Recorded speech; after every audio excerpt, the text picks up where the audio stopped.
పిలవకుండా వెళ్ళిపోయావు. అంటే అది అది ఇది నువ్వు ఇచ్చిన లెటరే, చదువు. ఒరే తాలింపు, మన స్పీడ్ బ్రేకర్ మన ప్రేమకు స్పీడ్ బ్రేకర్ కాకుండా ఉండాలంటే ఈ కాగితం మొత్తం మన అక్షరాలతో నింపారా. ఇంచుపోయిన అక్షరం కాగితం నుంచి ఎలా పారిపోద్దో నేను సొత్తని పూట. సరే చెప్తున్నాను చూడు, నువ్వు వచ్చాకే నా గుండె గూట్లో పండగొచ్చే. పొద్దు పొద్దున ముచ్చట 3 స్పీడ్ బ్రేకర్లు వచ్చేసాయి. స్పీడ్ బ్రేకర్లన్నీ అయిపోయారా? బాగుందంటావు ఇది. ఊరు బాబా పిల్లి చూసిందనుకో ఫ్లాట్. ఇలాంటి లెటర్ ఇస్తే ఏ అమ్మాయి ప్రేమించదు తెలుసా? నవ్వుతుంది. నేను లెటర్ ఇచ్చింది కూడా ప్రేమించడానికి కాదులే, నవ్వించడానికే. ఈ కాగితం రాసిన అక్షరాలు ఆల్వీలు వేయండొచ్చు, కానీ నువ్వంటే చిన్నప్పటి నుంచి అదో మాదిరి ఇష్టమని తాలింపుకే కాదు నాకు కూడా నేను చాలాసార్లు చెప్పేసుకున్నాను. అదో మాదిరి ఇష్టమా అంటే? అంటే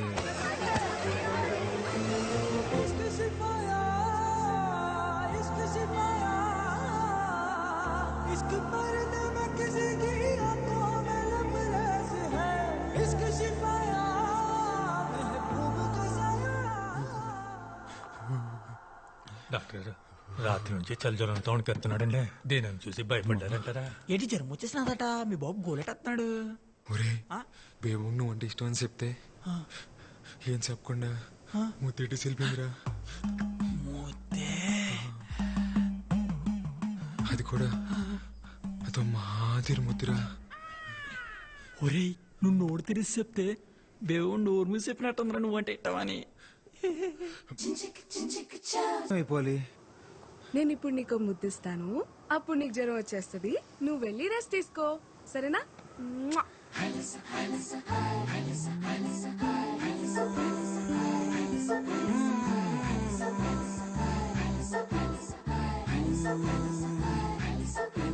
బేబమ్మని చూసి 3 రోజులు అయిపోయింది. సొక్క బానే ఉంటుంది కదా. దాసు నువ్వు నాన్న నేను వస్తాను. నువ్వు ఎక్కడికి రా? నేను వస్తాను. నువ్వెందుకు మీటింగ్? నాన్న నేను వస్తాను అంతే. సరే పద.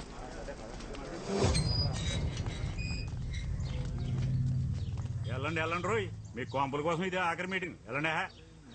వీడికి రోజునే కూర.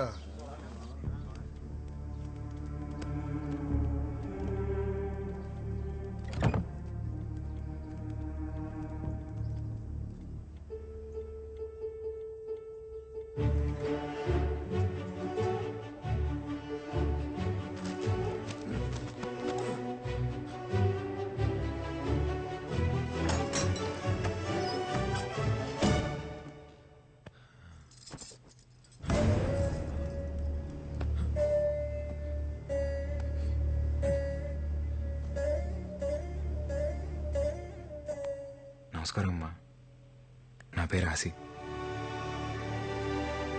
బేబమ్మ విషయాలు మీకు చెప్తుందో తెలియదు, కానీ మీ విషయాలు రోజు చెప్తుంది.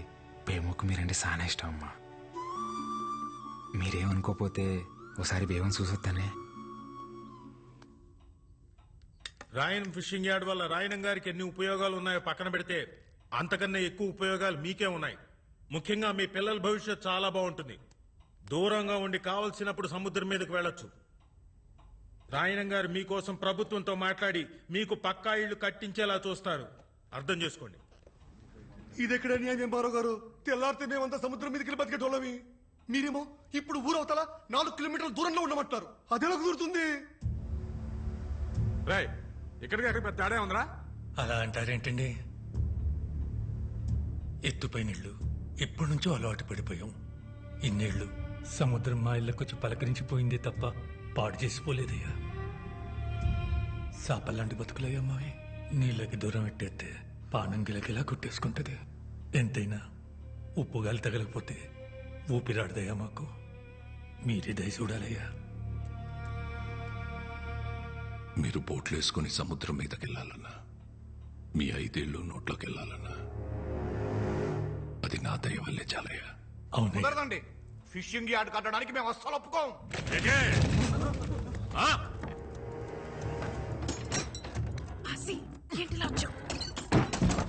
చూస్తే ఒక్కసారి మీదడితే తిరిగి వెళ్ళడానికి ఇదేమన్నా సముద్రం అనుకుంటున్నారా? ప్రభుత్వం. ఒక్కసారి మీదిడిందంటే తిరిగి వెళ్ళడం ఉండదు, తీసుకెళ్లడమే. ఎటే ఎందుకు వచ్చావు? నా కోసం నువ్వు రోజు చూడటానికి వచ్చేదాన్ని కదా, అందుకే ఒక్కసారి నేను చూడటానికి వచ్చా. భయమే లేదా? ఇందాక వరకు ఏ లేదు, ఇప్పుడు వస్తుంది. జ్వరం కావాలా నీకు? వద్దా? సార్ రాయనం గారు, మీరు ఆవేశపడకండి సార్, కూర్చోండి. రే, రేపు పొద్దున్న పేపర్ వాళ్ళకి ఇవ్వడానికి ఒక గ్రూప్ ఫోటో కావాలి కదరా? కావాలి. రాయనం గారితో గ్రూప్ ఫోటో దిగుదాం. సార్ ఒక్క ఫోటో సార్. పదండి పదండి రా, మీటింగ్ అయిపోయింది.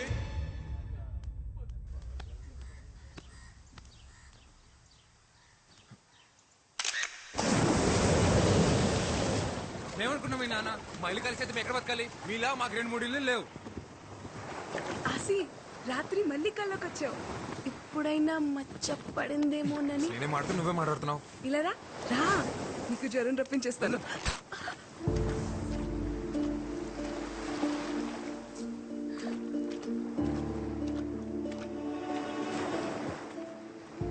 సారీ.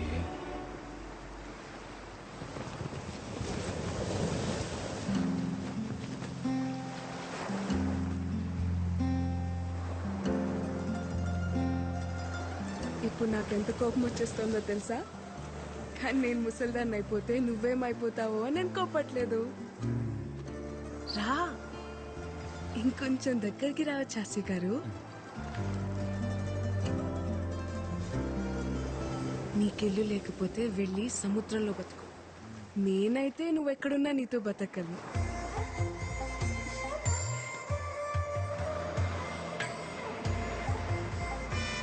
బస్ వచ్చేసింది. నాకు వినిపించట్లేదు, నేను ఇంటికి వెళ్ళను. ఏంటే ఇప్పుడైనా రావడం? రావడమే ఏటే కోళ్ళ పిల్ల, నా కొడుకుని సో నోరేసుకుని మీదడిపోతున్నావట. ఇదిగో నువ్వు వరుసనా కరిసినా ఆడేది కాబోయే మొగుడు, గుర్తెట్టుకో. మొగుడిని అదుపులో పెట్టుకోవడం రాదు కానీ కబూర్లు చెప్తుంది. ఇదిగో నానా, నేను అన్నానంటారు కానీ ఆడపిల్లకి వయసుతో పాటు మనసు శరీరం రెండు మారిపోతాయి. తొందరపడడం అందరికీ మంచిది. అన్నయ్య లేడా? కనకం, కనకం, అయ్యా ఇంటికొచ్చిన వాళ్ళని టీ కాఫీ తాగుతారా అని అడిగేది లేదా? తీసుకొస్తానయ్యా. నువ్వెంత అడ్డుపడ్డా నేను అడగాల్సిన అడిగే వెళ్తాను. ఏ నా మేనకోడని అడిగే హక్కు నాకు లేదా ఏంటి? ఈ ఇంటి కూతుర్ని అడిగే హక్కు నీకెప్పుడూ ఉంటాది, కానీ పొందే అర్హత ఇప్పుడు ఆ ఇంటికి పోయింది. ఇంట్లో మనిషిని కాదని జాతి తక్కువ దాంతో పోయి సంసారాన్ని బజార్నేసుకున్నప్పుడే ఆడికి ఈ ఇంటికి బంధుత్వం తెగిపోయింది. ఇప్పటికిప్పుడు నీ మొగుడు ఎక్కడ ఉంటాడు చెప్పవే?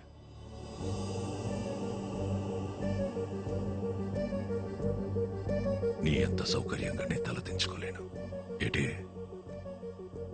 పరువు తక్కువళ్లతో రాయన సంబంధం కలుపుకోడు. అది కాదన్నయ్యా.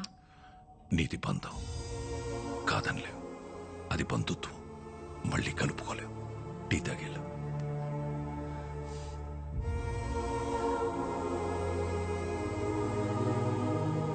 మా ఇంటికి వెళ్ళి తాగుతానులే.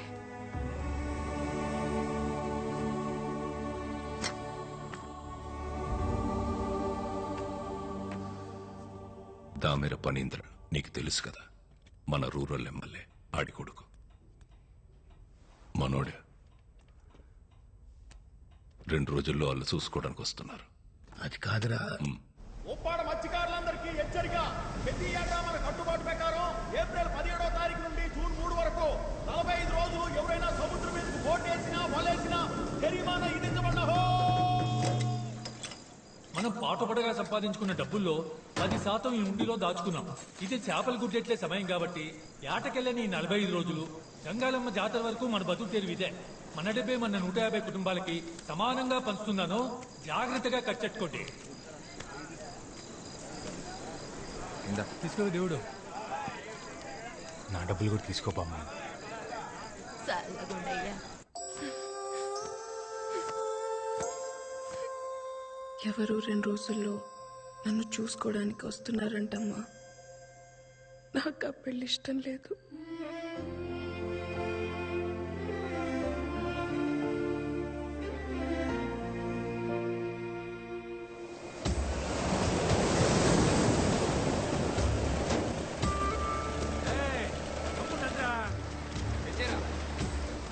వచ్చేసినట్టేగా అడవులన్నీ ఒడ్డెట్టయిందిరా ఆయన గారికి లెక్క చెప్పాలిగా.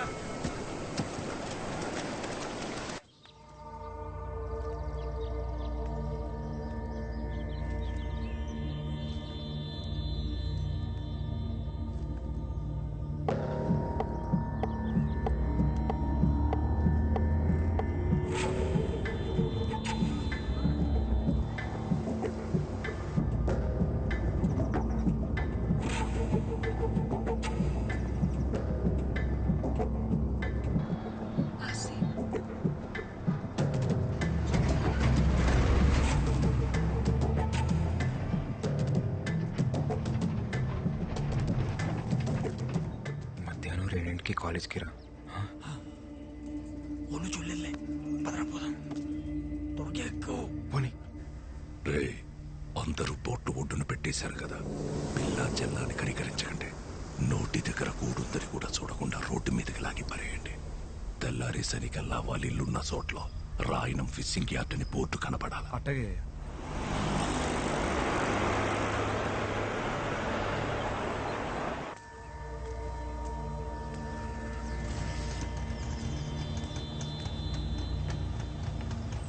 పోనీరా. ఏమైందేమమ్మా చెప్పు.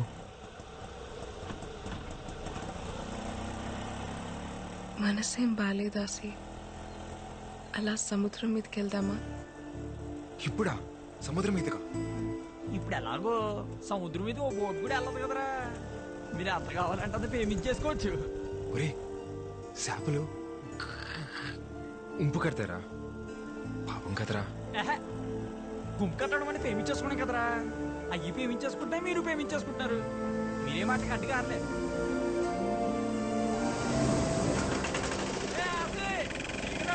వచ్చేయండి. సరే చూడలేదు కదా.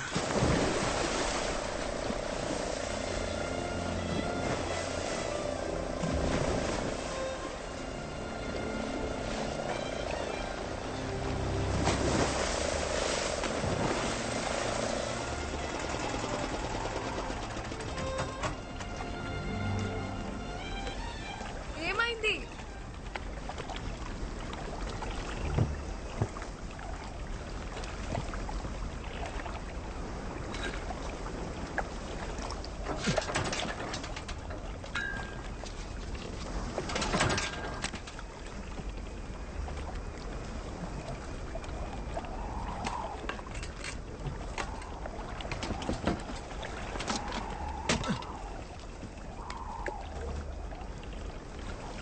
ఆయిల్ అయిపోయినట్టుంది.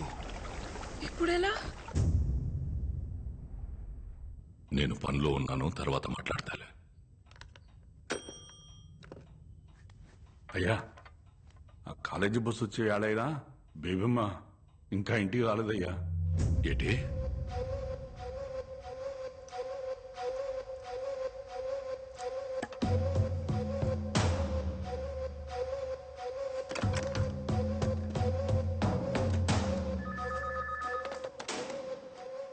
హలో, నేను రాయన మాట్లాడుతున్నాను.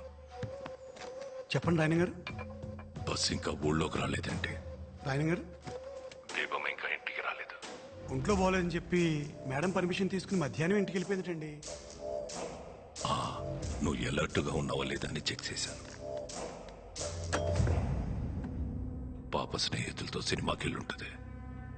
ఒక అరగంటలో వచ్చేద్దదిలే. ఏంటి? అలాగేనయ్యా.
ఈ బేబమ్మ గారు ఒకరు ఎప్పుడు చూసినా సముద్రం పక్కనే తిరుగుతా ఉంటారు. బట్టలు నిండా ఇసుకే.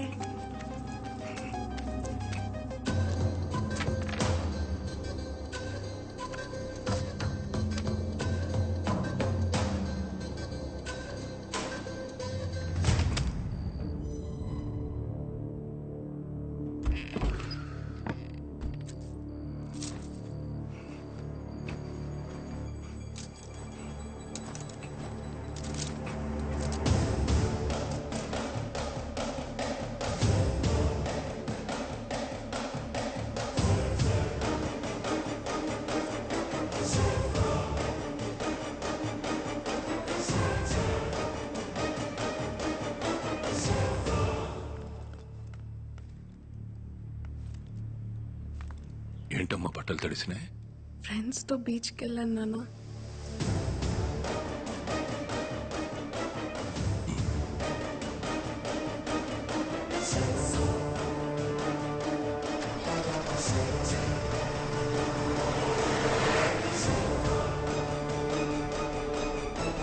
మీరు ఆయన గారండి పొలాల మోసగా బోట్ వేయకూడదు కదండి. ఇందాడు మీ ఊరోడు ఎవడో సాయంత్రం బోట్ వేసుకుని సముద్రంలోకి వెళ్ళాడండి. ఆడపల్లి వేసుకుని. నేను పనిలో ఉన్నాను, తర్వాత మాట్లాడతాను.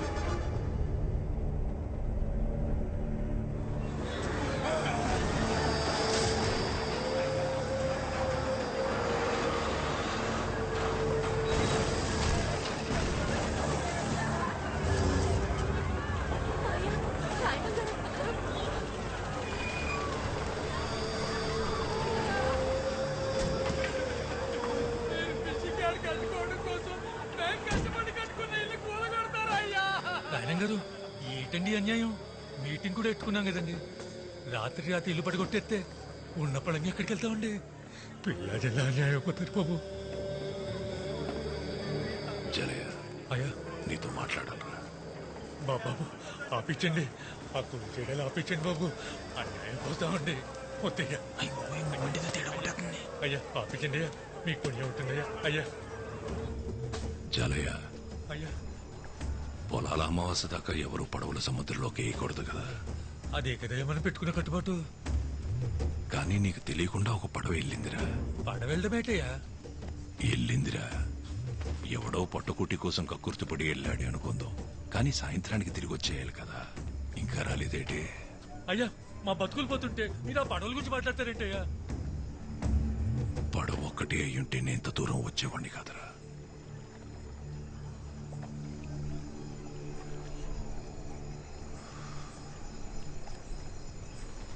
అందులో నా కూతురు కూడా ఉంది. మీ వాళ్ళల్లో ఎవడైనా తీసుకెళ్ళాడా? తీసుకెళ్ళినోడికి సాయంగా వెళ్ళాడా? ఈ సయం ఏదైనా నా కూతురు లేదన్న మాట ఇప్పుడు ఇంట్లో తెలిసిందే. తెల్లారేసరికి నా కూతురు ఇంట్లో లేకపోతే ఊరు మొత్తం తెలుస్తుంది.